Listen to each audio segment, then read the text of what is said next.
तो बच्चों आज हम पढ़ने जा रहे हैं about muscle fibre and it's type.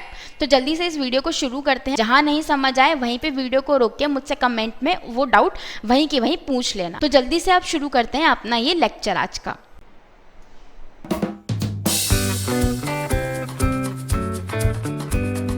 सबसे पहले देखो बच्चों, जो एक मसल होती है ना वो किससे बनती है। तो मसल के अंदर आपको बहुत सारे मसल फाइबर्स जो होते हैं वो देखने को मिलते हैं। तो बेसिकली ये कह सकते हैं कि जब बहुत सारे मसल फाइबर्स एक जगह इकट्ठे हो जाते हैं तो वो एक मसल बनाते हैं। ठीक है, जैसे आप एक इस इमेज के अंदर देख रहे हो, हमने मसल को कट किया है और अगर हम उसको देख रहे हैं तो आप देख रहे हो ये जो रेड रेड डॉट्स आपको दिख रही हैं ये हैं मसल फाइबर्स। अब ये जो मसल फाइबर्स हैं, कुछ ग्रुप ऑफ मसल फाइबर्स जब एक जगह इकट्ठे हो जाते हैं तो उन्हें हम कहते हैं फेसिकल। और एक मसल के अंदर आपको बहुत सारे फेसिकल्स देखने को मिल रहे हैं। यानी कि फेसिकल्स क्या हुए? फेसिकल्स हुए हमारे ग्रुप ऑफ मसल फाइबर्स। तो यानी कि जो आपकी मसल है वो किससे बन रही है? मसल फाइबर से। अब देखो, एक स्केलेटल मसल जो होती है ना उसके अंदर बहुत सारे different types of muscle fibre आपको देखने को मिलते हैं। ऐसा नहीं होता कि अगर मान लो कोई एक मसल है तो उसके अंदर सिर्फ एक तरीके के ही मसल फाइबर्स होते हैं। नहीं, डिफरेंट डिफरेंट मसल फाइबर्स आपको देखने को मिलते हैं। अब ऐसा क्यों होता है?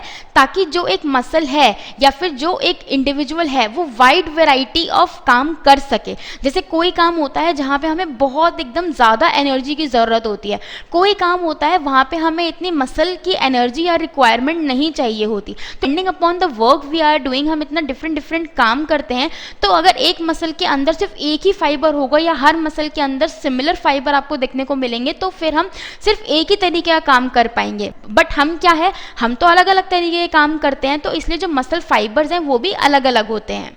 तो बच्चों ये मसल का जो स्ट्रक्चर है, आई होप आपको ये सब तो पता ही होगा कि मसल का स्ट्रक्चर क्या होता है, कैसे कैसे अंदर उसके मायोफिब्रिल तक सारे एलिमेंट्स प्रेजेंट होते हैं। अगर आपको ये चीज़ नहीं समझ आ रही है तो आप इस वीडियो को देख सकते हो जाके। ठीक है, यहाँ पे मैंने डिटेल में मसल के बारे में सारा सब कुछ समझाया हुआ है।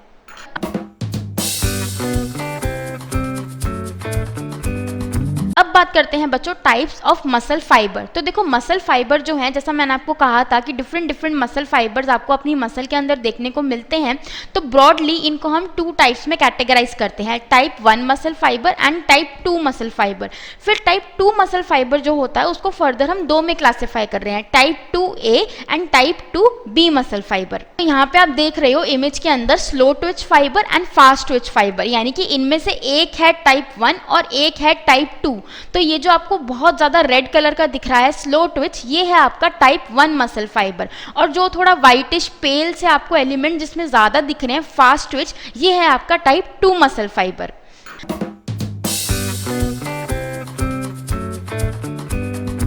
अब टाइप 1 मसल फाइबर को बच्चों हम और किस नाम से जानते हैं? Slow oxidative fibres.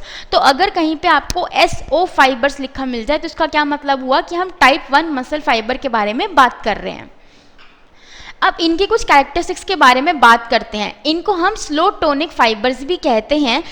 ठीक है, इनका जो कलर होता है वो रेड कलर का होता है। कलर रेड क्यों होता है? क्योंकि यहाँ पे आपको बहुत ज़्यादा क्वांटिटी में मायोग्लोबिन देखने को मिलता है जो कि इनका characteristic colour red colour in type of muscle fibres को प्रोवाइड करता है। अब क्योंकि इनके अंदर रेड कलर ज़्यादा होता है बिकॉज ऑफ मायोग्लोबिन, तो इनका जो एरोबिक मेटाबॉलिज्म है वो बहुत अच्छा रहता है। क्यों? क्योंकि इनके पास ऑक्सीडेटिव एंजाइम्स रहते हैं, ये माइटोकॉन्ड्रिया में रिच रहते हैं, तो इनका जो एरोबिक मेटाबॉलिज्म है वो बहुत अच्छा रहता है। तो इनका जो मेटाबॉलिज्म है वो किस तरीके का होता है? एरोबिक मेटाबॉलिज्म होता है। अब क्योंकि ये फाइबर्स एरोबिक मेटाबॉलिज्म के ऊपर रिलाई करते हैं तो इनका जो फैटीग है ना वो बहुत जल्दी नहीं होता, यानी कि ये हाईली रेजिस्टेंट होते हैं फैटीग के। ये फाइबर्स अपना काम लंबे टाइम तक करते हैं और जल्दी नहीं थकते। ठीक है, ये पुअर होते हैं फॉस्फोराइलेसिस के अंदर। इनकी कैरेक्टरिस्टिक क्या होती है कि जो हमारी पोस्टरल मसल्स होती हैं जिनको बहुत देर तक काम करना पड़ता है टू मेंटेन योर पोस्चर, उन मसल के अंदर आपको ये वाले फाइबर्स जो हैं वो ज़्यादा क्वांटिटी में देखने को मिलते हैं। ऐसा नहीं होता कि आपको सिर्फ यही फाइबर्स देखने को मिलेंगे इन मसल्स के अंदर, नहीं, इनके अंदर इन फाइबर्स की क्वांटिटी जो है वो ज़्यादा रहती है as compare to the other fibres.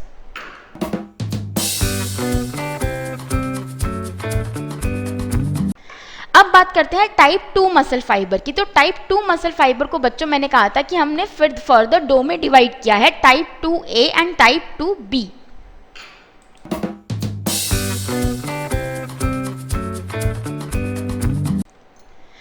Type 2A muscle fibre जो होता है इसको हम फास्ट ऑक्सीडेटिव FO फाइबर्स या फिर इंटरमीडिएट फाइबर्स भी कहते हैं। इंटरमीडिएट फाइबर्स क्यों? क्योंकि ये ना देखो बीच में आ रहे हैं, टाइप 1 फाइबर के और टाइप 2B फाइबर के, तो ये बीच में आ रहे हैं, तो इसलिए इनको इंटरमीडिएट फाइबर्स भी कहते हैं या ट्रांजिशनल फाइबर्स भी कहते हैं। देखो यहाँ पे वही चीज़ लिखी हुई है कि इन फाइबर्स को हमने ट्रांजिशनल टाइप फाइबर्स कहा है क्योंकि ये टाइप 1 और टाइप 2B मसल फाइबर्स के बीच में आते हैं। ये लार्जर होते हैं और ये ज़्यादा होते हैं किनसे? टाइप 1 फाइबर से कंपैरिजन में आपको टाइप 2A फाइबर्स ज़्यादा देखने को मिलेंगे। ये प्राइमरीली रिलाई करते हैं एरोबिक मेटाबॉलिज्म के ऊपर, बट ये ATP जो है वो फास्टर रेट पे प्रोड्यूस करते हैं देन टाइप 1 फाइबर। तो मतलब ये एनारोबिक तरीके से भी काम कर लेते हैं जब ज़रूरत पड़ती है और एरोबिक तरीके से भी अपना मेटाबॉलिज्म कर लेते हैं। तो ये दोनों तरीकों से काम करते हैं, एरोबिक और एनारोबिक, राइट। अब ये वाले जो फाइबर्स होते हैं टाइप 2A फाइबर्स, ये ज़्यादा फास्टर कॉन्ट्रैक्शन और ज़्यादा एनर्जी प्रोड्यूस करते हैं फ्रॉम टाइप 1 फाइबर, बट अगर टाइप 2B फाइबर से कंपेयर किया जाए तो उनसे कम। टाइप 2A फाइबर्स बच्चों कहाँ पे यूज़फुल आते हैं? पर्टिकुलरली ये उन एक्टिविटीज़ को करने में हमें यूज़फुल आते हैं जहाँ पे हमें मोशन जो है या फिर जो हमारी मूवमेंट है वो बहुत देर तक की होती है, प्लस हमें उसमें ज़्यादा टेंशन प्रोड्यूस करनी होती है, हमें ज़्यादा फोर्स जनरेट करनी होती है। उतनी फोर्स हमारे टाइप 1 फाइबर्स जो हैं वो जनरेट नहीं कर पाएंगे। हाँ, वो प्रोलॉन्ग सस्टेन कर लेंगे, लंबे टाइम तक वो हमारा काम चला देंगे, बट उतनी एनर्जी हमें नहीं दे पाएंगे। तो वहाँ पर हमें किन फाइबर्स की ज़रूरत पड़ती है? टाइप 2A फाइबर की हमें ज़रूरत पड़ती है। जैसे एक्टिविटीज़ हो गई कौन सी? रनिंग और स्विमिंग। तो यहाँ पे आपको मूवमेंट भी करनी है, प्लस आपको फोर्स भी चाहिए, एनर्जी भी चाहिए। तो यहाँ पे आपके टाइप 2A फाइबर्स जो हैं वो रोल में आते हैं। अब आते हैं टाइप 2B मसल फाइबर्स। तो इनको हम फास्ट ग्लाइकोलिटिक यानी कि FG फाइबर्स भी कहते हैं। अब ये बच्चों सिर्फ एनारोबिक मेटाबॉलिज्म यानी कि ग्लाइकोलिसिस पे रिलाई करते हैं फॉर द एनर्जी प्रोडक्शन। ये ऑक्सीजन पे रिलाई नहीं करते, ये एरोबिक मेटाबॉलिज्म बिल्कुल भी नहीं करते, ठीक है। इस वजह से क्या होता है, ये बहुत एकदम से हाई इंटेंसिटी कॉन्ट्रैक्शंस देते हैं और एकदम से आपको जब रैपिड फोर्स चाहिए होता है तब ये फाइबर जो है ये काम में आते हैं। अब क्योंकि ये एकदम से बहुत ज़्यादा काम कर लेते हैं तो ये थक भी बहुत जल्दी जाते हैं, यानी कि इनको फैटीग भी बहुत जल्दी आ जाता है as compare to the other 2 fiber जो हमने अभी पढ़े हैं।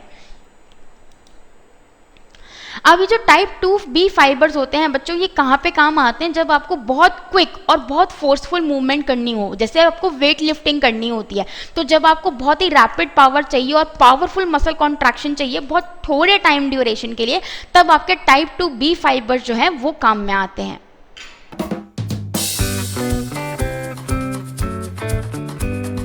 टाइप 1 और टाइप 2 के बीच में हम डिफरेंशिएशन देखते हैं यहाँ पे सबसे पहले। तो डायमीटर देखो, टाइप 1 वालों का स्मॉल होता है, टाइप 2 वालों का जो डायमीटर है वो लार्ज होता है। ब्लड सप्लाई किसकी ज़्यादा होगी? अब ऑब्वियसली टाइप 1 की ब्लड सप्लाई ज़्यादा होती है, तभी तो उनमें फैटीग जल्दी नहीं होता, क्योंकि ब्लड जितना ज़्यादा ब्लड सप्लाई है उतना आपके पास ऑक्सीजन आ रहा है। टाइप 2 वालों के पास ब्लड सप्लाई जो है वो पुअर रहता है। नर्व सप्लाई की बात करें तो टाइप 1 को स्मॉल नर्व फाइबर सप्लाई करते हैं और टाइप 2 को लार्ज नर्व फाइबर्स। कॉन्ट्रैक्शन अब आपको समझ आ गया होगा, टाइप 1 की होगी स्लो ट्विच, स्मॉल कॉन्ट्रैक्शन देंगी आपको। टाइप 2 की एकदम होगी फास्ट, एकदम से जल्दी कॉन्ट्रैक्शन, जल्दी फोर्स प्रोड्यूस करेगा। फोर्स ऑफ कॉन्ट्रैक्शन टाइप 1 वालों की वीक होगी जैसा हमने अभी पढ़ा, और टाइप 2 वालों की स्ट्रांग होगी। फैटीग के मामले में बात करें तो क्योंकि यहाँ पे कॉन्ट्रैक्शन बहुत हल्की होती है, बहुत वीक होती है, तो ये जल्दी ज़्यादा जल्दी नहीं थकते, लंबे टाइम तक काम करते हैं, तो ये फैटीग लेटर होते हैं। और टाइप 2 वाले जो होते हैं वो जल्दी फैटीग हो जाते हैं। मायोग्लोबिन टाइप 1 में आपको बहुत भर भर के मिलेगा और यहाँ पे आपको टाइप 2 में स्कैंटी मिलेगा, जो हमने इमेज में भी देखा था। माइटोकॉन्ड्रिया यहाँ पे रिच होता है, टाइप 2 में स्कैंटी होता है। ATP यहाँ पे आपको पुअर देखने को मिलते हैं, टाइप 2 में रिच होते हैं क्योंकि वो अपना एनारोबिक मेटाबॉलिज्म से जनरेट करते हैं ज़्यादा। ऑक्सीडेटिव एंजाइम की बात करें तो टाइप 1 वाले रिच होते हैं उसमें, और टाइप 2 वाले पुअर रहते हैं, उनके पास कम होते हैं ऑक्सीडेटिव एंजाइम्स। अब यहाँ पे बात करते हैं बच्चों टाइप 1, टाइप 2A और टाइप 2B, यानी कि अब हम तीनों के बीच में डिफरेंस देख रहे हैं। अभी तक हमने टाइप 1 और टाइप 2 को हमने कंबाइंड रखा था, अब हमने इनको भी डिफरेंशिएट कर दिया। तो कलर की बात करें तो टाइप 1 वाला क्या था? रेड था। टाइप 2 जो था 2A जो था वो लाइट रेड था क्योंकि ये ट्रांजिशनल फाइबर है। टाइप 2B वाला तो बिल्कुल ही वाइट होता है। माइटोकॉन्ड्रिया डेंसिटी और मायोग्लोबिन डेंसिटी और कैपिलरी डेंसिटी की बात करें अब हम देखो तो माइटोकॉन्ड्रिया डेंसिटी आपकी टाइप 1 में बहुत अच्छी रहती है, टाइप 2A में थोड़ी कम हो जाती है और टाइप 2B में ये तीनों चीज़ें आपकी बहुत ही कम हो जाती हैं। जैसे कि आप यहाँ पे देखो इमेज में देख रहे हो, सबसे ऊपर टाइप 1 है, फिर टाइप 2A है and then there is type 2B। तो साइज एंड कलर की बात करें तो टाइप 1 वाले देखो बिल्कुल ब्राइट रेड है, टाइप 2A वाले थोड़े कम हैं और B वाले तो बिल्कुल ही पेल हो गए हैं। ठीक है, तो क्या अब क्योंकि देखो कलर से ही पता चल रहा है, जहाँ पे ब्लड सप्लाई ज़्यादा होता है वहाँ पे आपको कलर भी ज़्यादा अच्छा देखने को मिलेगा। तो इसी से याद रखना कि टाइप 1 वालों के पास जो कैपिलरी की सप्लाई है, जो ब्लड की सप्लाई है वो बहुत ज़्यादा है और टाइप 2B वालों तक आते आते वो बहुत कम हो जाती है। मेटाबॉलिज्म की अगर हम बात करें तो टाइप 1 वाले के पास क्योंकि बहुत ज़्यादा ब्लड सप्लाई आ रहा है, उसके पास बहुत ज़्यादा कैपिलरीज की सप्लाई है, तो उसके पास ऑक्सीजन भी ज़्यादा आ रही है, तो वो एरोबिक मेटाबॉलिज्म के ऊपर रिलाय कर रहा है। वहीं टाइप 2A वाला जो है ना, उसके पास दोनों चीज़ें हैं, एरोबिक और एनएरोबिक। उसका जब मन करता है, जैसी कंडीशन आती है वो वैसे काम करता है। टाइप 2B वाला कहता है मैं तो सिर्फ एनएरोबिकली काम करूँगा क्योंकि मेरे पास कैपिलरी की सप्लाई भी बहुत कम है, ब्लड भी मेरे पास इतना नहीं आता, तो मैं सिर्फ एनएरोबिक मेटाबॉलिज्म के ऊपर रिलाय करता हूं। फिर आता है बच्चों कॉन्ट्रैक्शन स्पीड। तो टाइप 1 वालों की स्लो होती है, टाइप 2A की फास्ट और टाइप 2B वाले तो बहुत ही झटके से एकदम कॉन्ट्रैक्शन प्रोड्यूस करते हैं। इसी की वजह से देखो इनकी फटीगेबिलिटी, टाइप 1 वाले बिल्कुल रेजिस्टेंट होते हैं, बिल्कुल जल्दी नहीं थकते। टाइप 2A वाले भी रेजिस्टेंट होते हैं पर टाइप 1 से कम होते हैं और टाइप 2B तो बहुत जल्दी थक जाता है।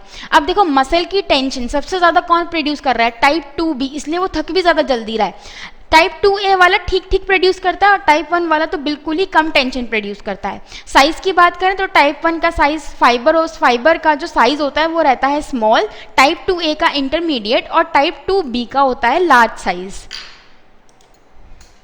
तो यहाँ पे आप देख सकते हो बहुत अच्छे से यहाँ पे इन्होंने ब्यूटीफुली दिखाया गया है सारे डिफरेंट फाइबर्स को। तो बच्चों ये सारे रेफरेंसेस थे जहाँ से मैंने ये सारी इन्फॉर्मेशन ली है अबाउट द मसल फाइबर्स। अगर आपको और डिटेल में पढ़ना हो तो आप इन सारे आर्टिकल्स को जाके रेफर कर सकते हो। तो बच्चों this is all about the muscle fibre and it's type. I hope आपको ये वीडियो अच्छे से समझ आ गया होगा। अगर आपको स्केलेटल मसल का कॉन्ट्रैक्शन जो है वो थ्योरी समझनी है, कैसे कॉन्ट्रैक्शन होती है, न्यूरोमस्कुलर जंक्शन पे कैसे चीज़ें ट्रांसमिशन होता है, तो आप इन वीडियोज़ को जाके देख सकते हो। ये वीडियो मैंने ऑलरेडी चैनल पर डाल रखी हैं। Thank you.